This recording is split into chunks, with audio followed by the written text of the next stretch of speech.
good morning.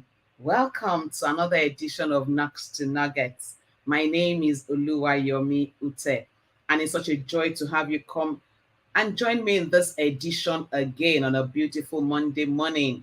I believe you've had a wonderful weekend and you are ready for a very beautiful week. So I say a big thank you to everyone joining me live and for those that will watch thereafter. Again, I say a big thank you. Thank you for giving me a share of your time. Like I'll always ask you, please like the video, share it. If you have not yet subscribed to my YouTube channel, please do. And then spread the word. Let somebody out there know that there is Knox to Nuggets on YouTube, on Facebook, and on my LinkedIn page. So today we are continuing on our series of building a legacy.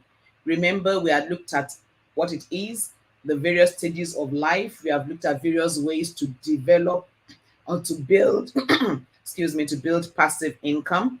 And we have looked at the laws governing copyright. But today we're going to be looking at intellectual properties themselves as a route to wealth. And joining me this morning in this conversation is an emerging creative producer of Nigerian heritage based in Leeds. She has written two nonfiction books, Retreat to Rebirth, My Story in 2019, and Poverty is a Woman. Poverty is a Woman, Her Daughter Look Like Her. Poverty is a Woman, Her Daughters Look Like Her. That was her work in 2021. Her work focuses on themes that educate, that reorient, and empower people to avoid emotional, financial, and physical breakdown. We need that today like never before. She was the lead artist on two co-creation projects titled Creative Stories in Suitcases and Camera, and Our City, Our Lives, Our Stories for the Leeds 2023 Year of Culture. The outcomes of this project include an African dance production, a jollof rice cook-off, and an anthology of stories of African migrants in Leeds, which will be showcased in 2023. Ladies and gentlemen, join me to welcome on the Knox to Nugget platform, Soaring with Ndidi. Ndidi, hey, good to have you. Yeah. I, Good morning. Good morning. I'm looking at the topic, the titles of your books, and I'm like, okay, interesting. Poverty is a Woman. Do I want to protest that? Thank you so much for coming on this program. And like I said, we've been talking about building passive income because the truth is this. I think it's Warren Buffett that said, if you cannot make money while you sleep, you will work until you die. And intellectual properties is a route to passive income. So, straight on, I'm wondering, intellectual properties, is this still workable? Is this still a route to wealth? Is it still something that somebody can say, I got this? So, over to you, indeed, the intellectual properties, is it still a route to passive income? Hi, Yomi, and thank you again for this opportunity and the privilege to be here on your show, speaking to people around the world. Yes, indeed, intellectual property is still a route to wealth. Wow. I'm sure almost every one of us has one talent or the other, or if we're not working individually, we can also collaborate as a team to create something, to write, to artistic, intellectual, scientific, you know. So and when we give in, when we yield and use our talent, it could lead us to you can't sometimes you if you had sat down to imagine it yourself, it wouldn't even have worked. um and then this is something you can create one of, and so many years down the line we hear of artists, of scientists who are being recognized posthumously after they've died. So and that's why it's a route to building legacy, because even after you've left this earth, your work continues. It doesn't die. Continues to benefit people. It continues to earn revenue. Wow, that's awesome. Your works don't die. It continues to benefit people, which is all that life is about, benefiting the public. But in this time of plagiarism, copyright violations, so you have put out a Mm. work there before you can finish spelling your name. Somebody has it in various colors, copies, shapes, and everywhere. Is it still a route to passive income? Can you still look at it and say this can build wealth for me? Yes, indeed. Life is all about risks, being Hmm. alive, taking up any venture, doing anything has its own risks. So, like Robert Kiyosaki talked about in his book Retire Rich, Yeah. it's about weighing the risk and benefit ratio. You know, so yes, this you've identified the risks. What can you do to mitigate it? That's what you should be learning about. That's what you should spend your time on, you know. So Hmm. you can protect your intellectual property, trademark it, you know, but that shouldn't be a reason to stop you because people could copy your work. So, but yeah, do your best to protect your work. There are ways out there. Hmm. Do your best to protect your work. You know, when we had a copyright lawyer come in, she said something that sounded like what you're saying. She said, protect your work. You just got to be there looking after your work. Well, you said there are ways around it. Can you share with Mm. us just one or two ways? How can you protect from your own experience? Maybe I should even go back a bit. In publishing, Mm. do you self-publish or is it better to look for a publishing house to talk to? Yeah, both are good avenues. Of course, as a growing writer, it's very difficult. It's amazing or fascinating when you hear that even somebody as a great writer like J.K. Rowling, Harry Potter series was rejected like 12 times. So you have Yeah. good material that you are rejected by major publishing houses when you approach them, which is the ideal way to go, you know, because they Mm. give you go through their platform, to access markets and access the technical expertise you need and all of that. But yes, they can reject your work, which doesn't mean that it's of poor quality or the story is not interesting, but it's about persistence. And it's that persistence that has led to more avenues for you to get your work out there, which includes self-publishing. So you're going to bear all the risk yourself, or you could also kind of partner with publishing houses um, where you have ownership of your work, which is what I did. I made sure that the manuscript still belonged to me, and then I would use their platforms to publish my book. And it's also key, if you go through a traditional publishing house to publish your work, of course they'll attach an editor to you and make sure your work meets their standard. They have a name to protect. So on your own, as if you self-publish, the risk is that you're just putting anything out there. But to protect yourself, it's also good to hire an editor to edit Mm. your work. Get one or two um, readers, professional readers as well, to go through your work. It's just because you can, because some people don't even have the funds to put their book out there to self publish.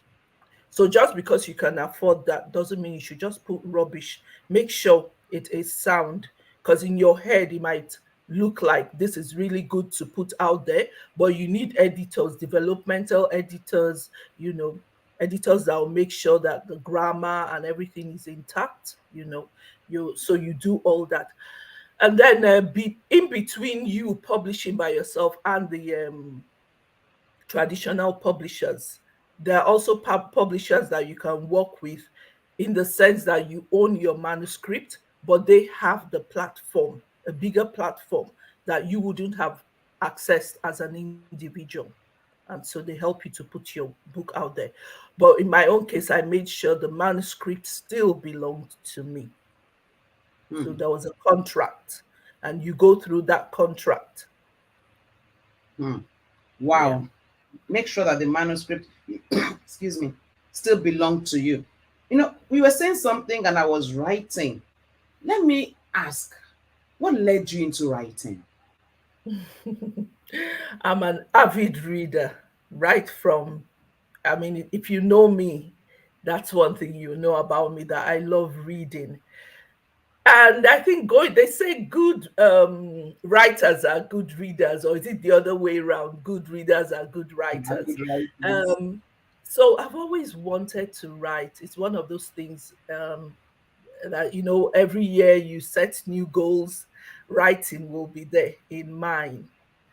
But maybe the lack of confidence, or what do I say? Where do I start?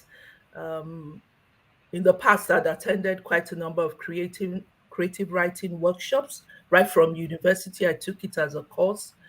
And then here and there, where the opportunity came up, I will try and Hmm. learn about writing. But actually put it down, I kept postponing it. And then I went through a very difficult period of my life. And I think that inspired me to then put down, especially when I recovered.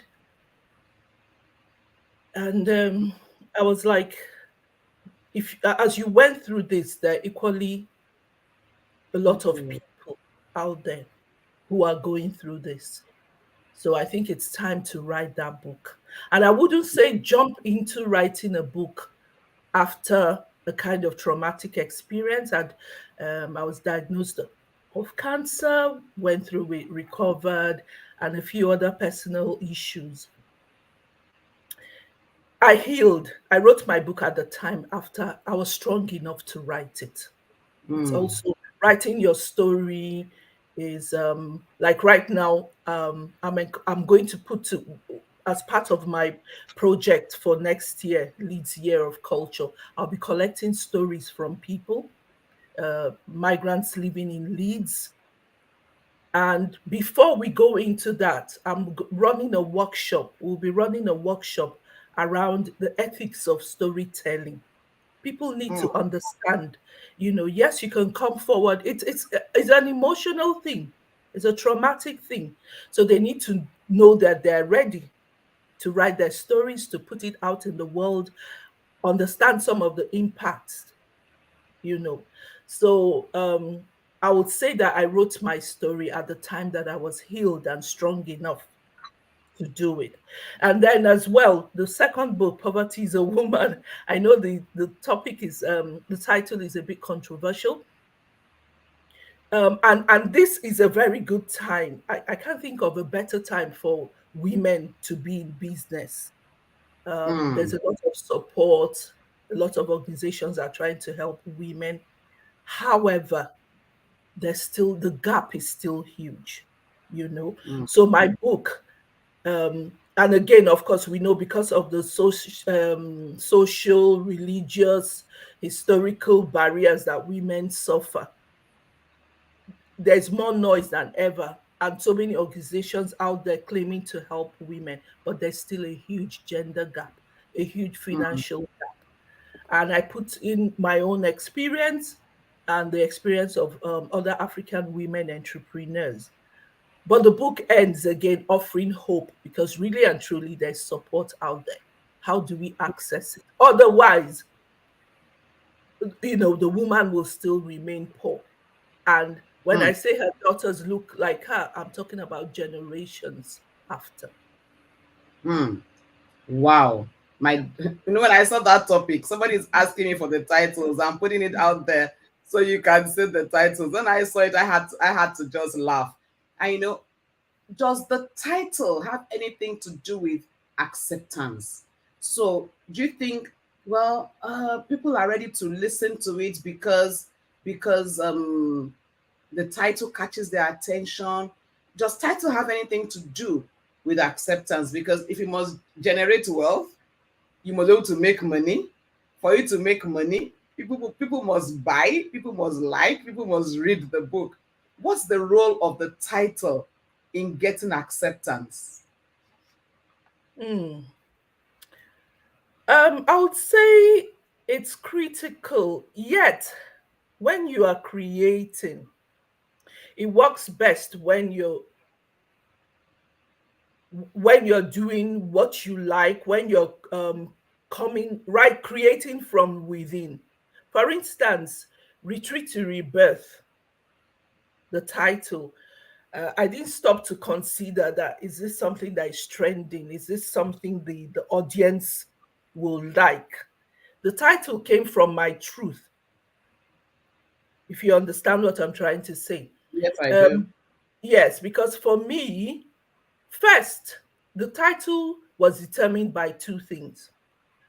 One is the eagle, the story of the eagle. For some years, I'd been fascinated with the eagle, especially the fact that once and up till now, we don't know if it's a myth or it's real, how the eagle departs to the mountain. Once it's 40, it's weakened from being alive, Yeah, and so the beak, the wings, the feathers, all the things it needs to survive, to true. thrive, have become weakened. So it needs to retreat to the mountain for some days to renew all those parts of it. If it doesn't, it will die. But if it renews, it can live another 40 to 50 years. Yeah, Yeah. And then my own experience, you know how when we're faced with challenges, with stress, with danger, some of us flee, some of us fight. I'm that person who will flee. And so the story of the eagle resonated with me because in the midst of all that challenges, I retreated. I took a back step. But it's one thing to retreat and it's one thing to make that retreat, because you can retreat and then spiral into a worse mm, situation, or you can true. retreat and reflect and rebuild. Mm, And I'm grateful that I was able to come back stronger. And mm, that's the rebirth part of it. Okay. mm, So yes, you can sit down, especially when you are working with publishers. If you have your team, so they're looking at the marketing aspect, they're looking at that point. So I understand some writers say if you are guided mm, to a theme or a topic to write on because it's in demand, it's trending, you know. So it can go both ways. For me, um, I wanted to share my story to help other people, you know. So, like I said, the titles come from my truth, you know. mm.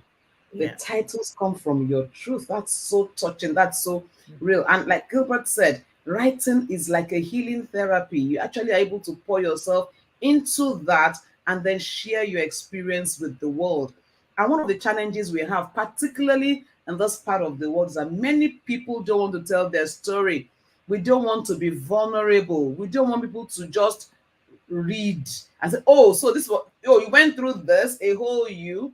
We want to hide those parts of us, but really, it's important we tell our story. It's important we help people. Many people are Yeah. going through the same thing, and they're Mm-hmm, just mm-hmm. looking for a beacon of hope, and you can just be that beacon of hope.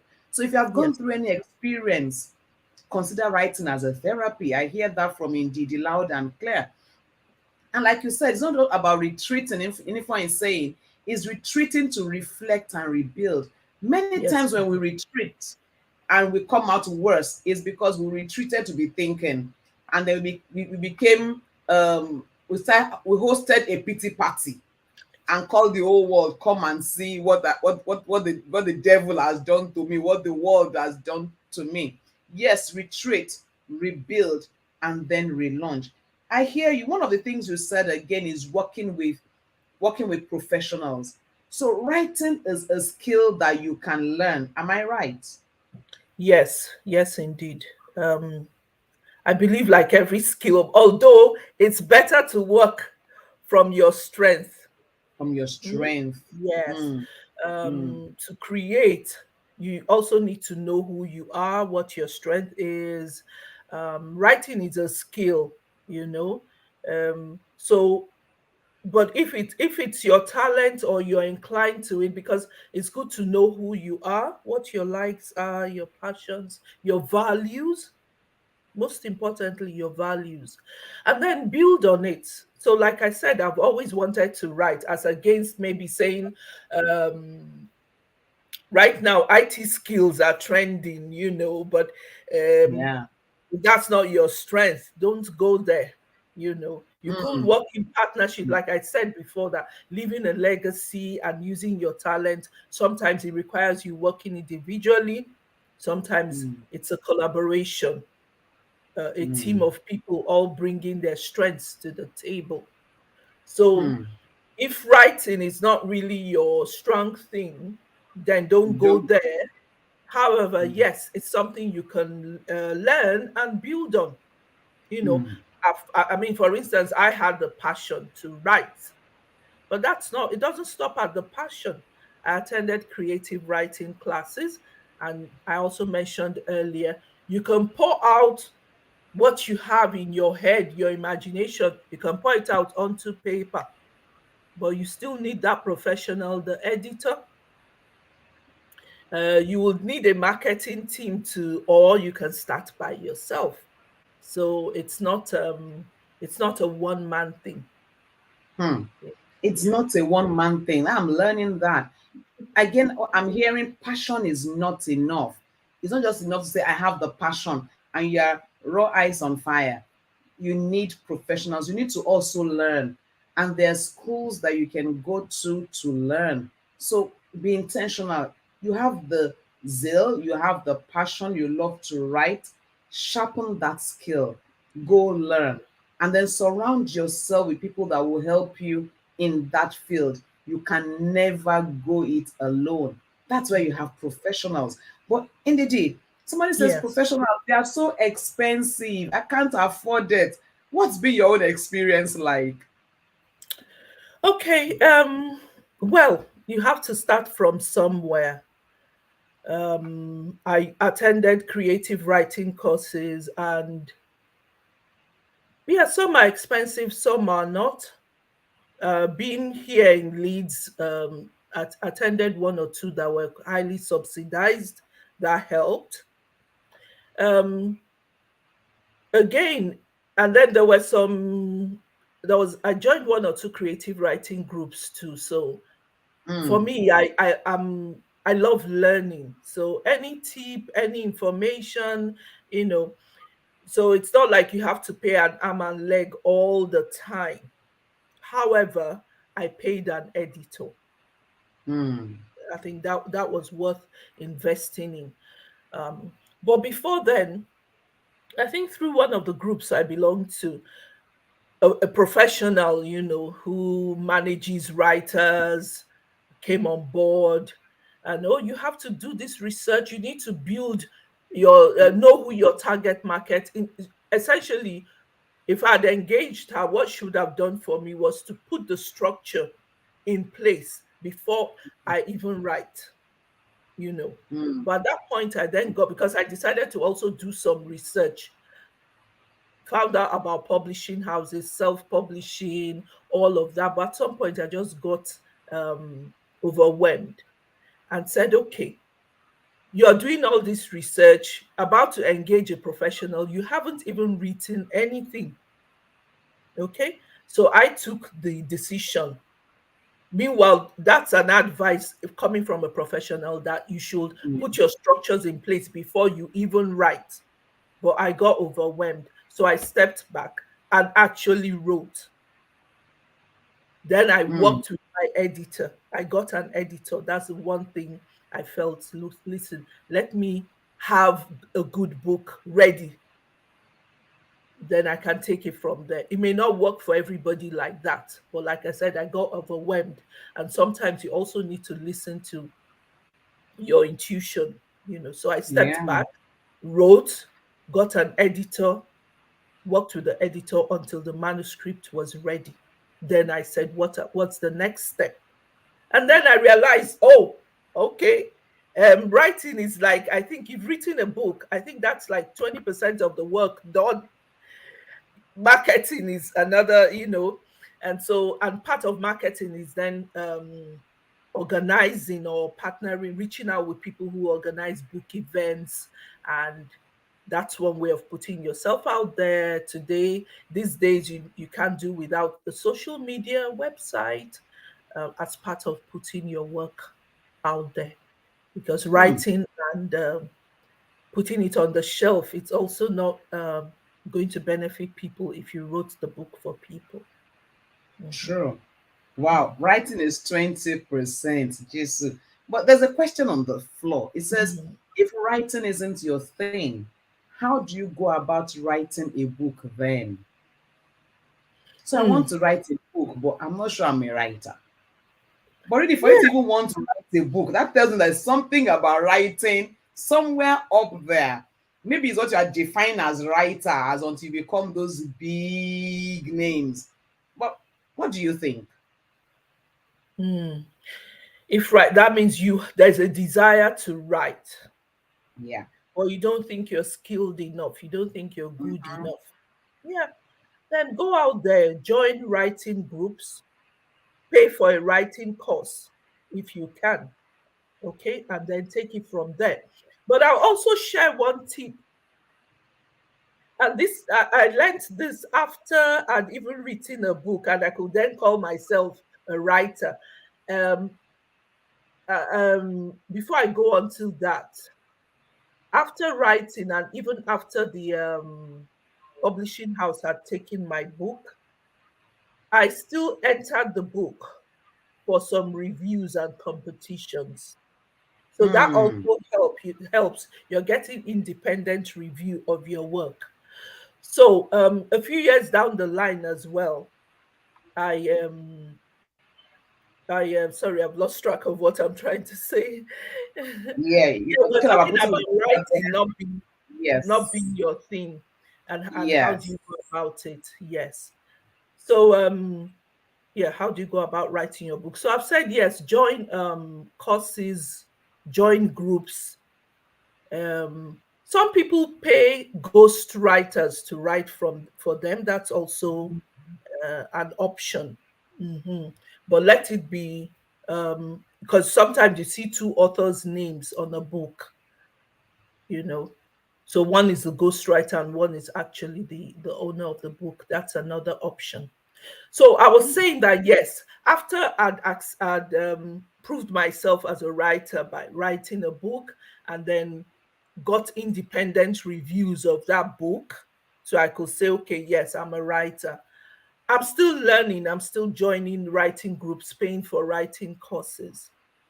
And it Hmm. was through one of those groups that I learned something I'm going to share now. That when we sit down and say we want to write, we're actually putting a pot on fire, like we say in Africa. You're putting an Yeah. empty pot on fire. So Hmm. what you should actually do, so this is a specific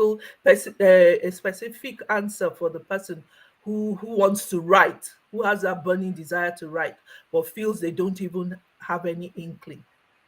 You get your notebook, and whatever word or phrase that comes into your head, write it down. You are Hmm. building a collection of ingredients.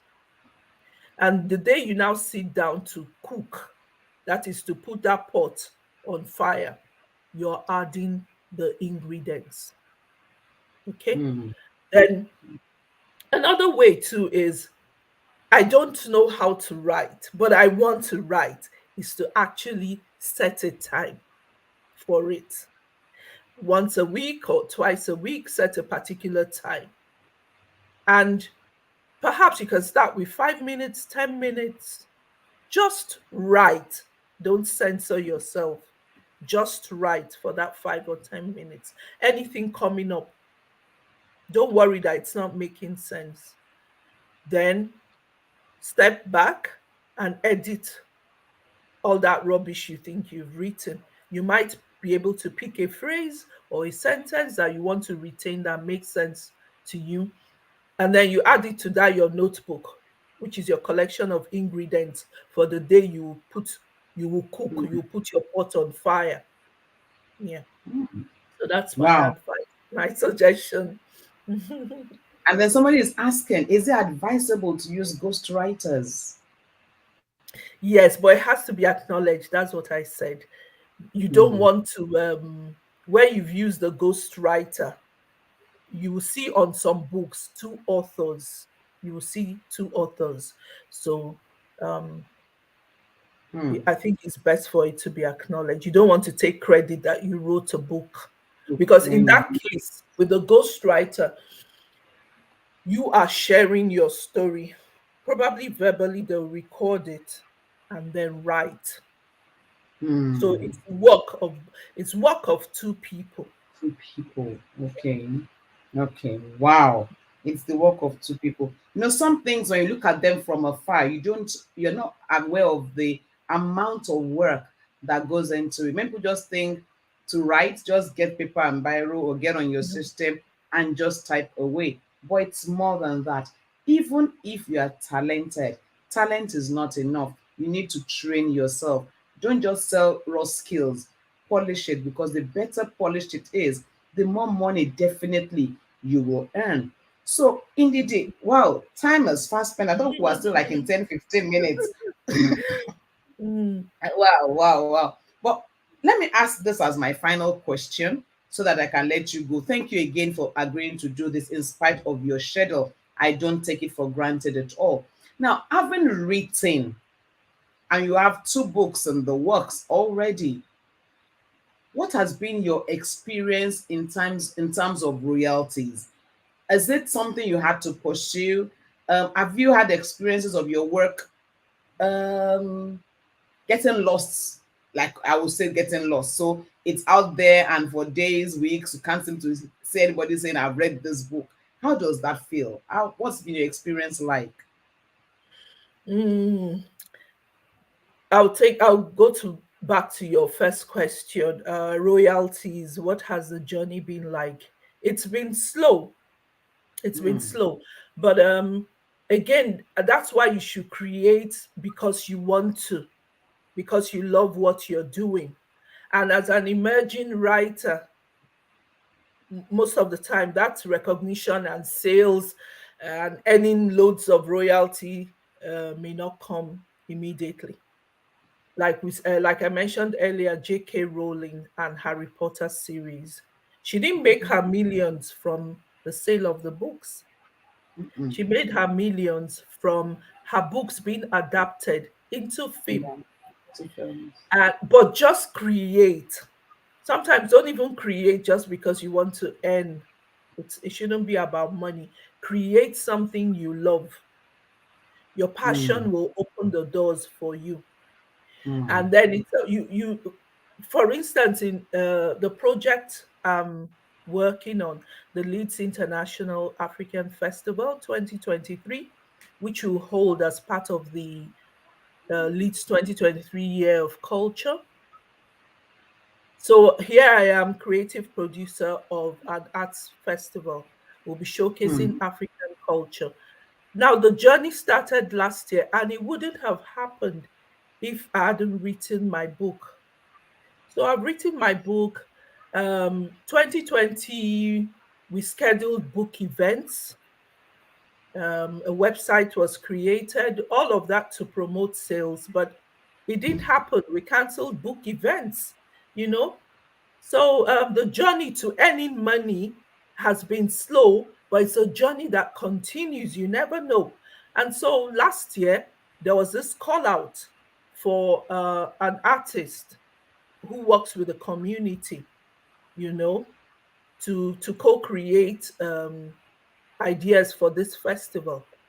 Now, because I'd written a book, I identify. I saw myself there as an artist. I'm putting the application, and here are we today talking about producing a festival. So your work is still out there, and it can be adapted in different forms.